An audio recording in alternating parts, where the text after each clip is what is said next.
Des grêlons, parfois de la taille d'une balle de golf. Les orages ont fait de très gros dégâts ce week-end. Marc Fesneau, ministre de l'Agriculture, était d'ailleurs en visite ce matin en Gironde. Il a annoncé une série de mesures, notamment l'étalement du remboursement des prêts garantis par l'État. Cet après-midi dans le Gers, le ministre a rencontré des viticulteurs qui ont parfois tout perdu. Benjamin Péter, vous êtes à Castelnau-d'Auzan. Ils vous ont raconté les moments très difficiles qu'ils viennent de vivre.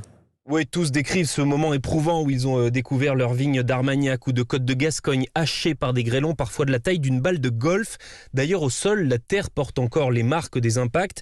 Nicolas Bonnefemme a encore du mal à réaliser la violence de cet orage de grêle. Il y a très peu de feuilles, les grappes, il y en a quasiment plus. Il y a 20 ans que je suis installé, je n'ai jamais vu ça. Mon père qui a 81 ans m'a dit, moi j'ai jamais vu ça non plus. Un semblant d'apocalypse, quoi. Je sais pas qu'est-ce qu'il faut faire avec la vigne, quoi. Est-ce qu'on la laisse comme ça? Est-ce qu'il faut la retailler? Enfin, aujourd'hui on est un peu dans le néant, quoi. Beaucoup étaient assurés, mais après 2 années de gel déjà, Vincent Picmal, qui a perdu la totalité de sa récolte cette fois sur 40 hectares, voit bien qu'il ne peut pas espérer grand-chose. Ça va pas me sauver. Je suis assuré au maximum de ce que je peux, mais le calcul que nous appliquent les assureurs à l'heure actuelle fait que je suis très mal assuré. On doit prendre les 5 dernières années, on élimine la meilleure, on élimine la plus faible, et on fait la moyenne sur les 3 restantes. Mais quand vous en avez 4 qui sont mauvaises, vous restez qu'avec du mauvais, quoi. J'assure à peine 50% de mes charges de production. Et ils ont demandé au ministre de changer ce calcul des assurances qui, selon eux, met en danger leur avenir et leur fait perdre durablement des parts de marché. Benjamin Péter, vous êtes dans le Gers pour Europe 1.